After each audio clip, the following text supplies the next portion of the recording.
Les infos.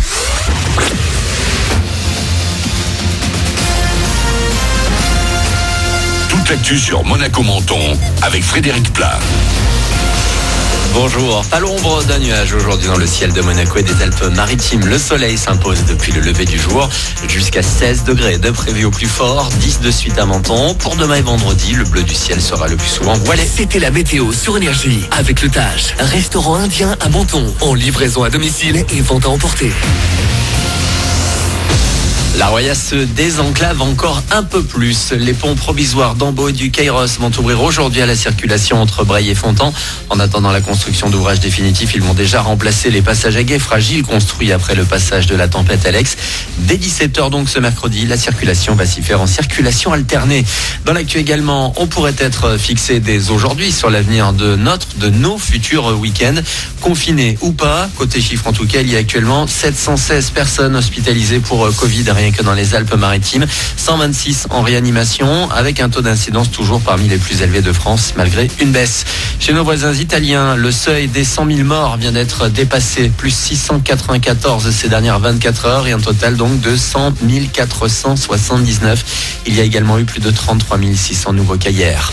En France, il y a un nouveau conseil de défense ce mercredi. Le président réunit ses experts Covid autour de lui, sans doute pour parler de la situation en région parisienne qui se complique. La forte hausse des réanimations s'est confirmée hier dans la capitale. Au niveau national, c'est plutôt stable en revanche. Elle s'appelait Alisha, elle n'avait que 14 ans. Le corps de cette lycéenne a été retrouvé dans la Seine, en banlieue parisienne, lundi soir. 2 suspects sont en garde à vue. Un couple de lycéens soupçonnés de l'avoir frappé puis jeté à l'eau.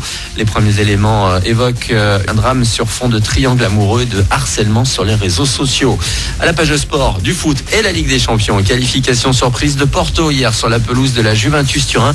Les Portugais ont perdu 3-2 en Italie en 8e de finale retour. Dortmund est passé grâce à son nul de partout à domicile face à Séville. Paris doit finir le travail ce soir face au Barça après le 4-1 du match aller. Coup d'envoi à 21h au Parc des Princes.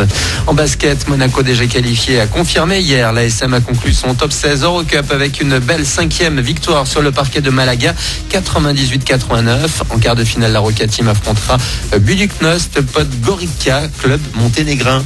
Puis le Paris-Nice, c'est un Suisse de 22 ans qui a remporté la 3e étape de la course cycliste hier à Gien.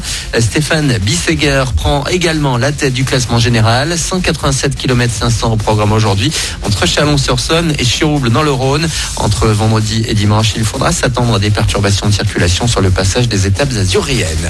Pour terminer, le retour du concours, votre plus beau marché. Avec la crise sanitaire, ils sont aussi devenus un lieu de lien social de proximité. Et donc, comme tous les ans, TF1 appelle au vote. Dans un premier temps, il faut désigner dès aujourd'hui votre préféré des Alpes-Maritimes. Il y a notamment celui de Menton et ça se passe sur la vie locale de nicematin.com. Voilà pour vos infos, bonne journée.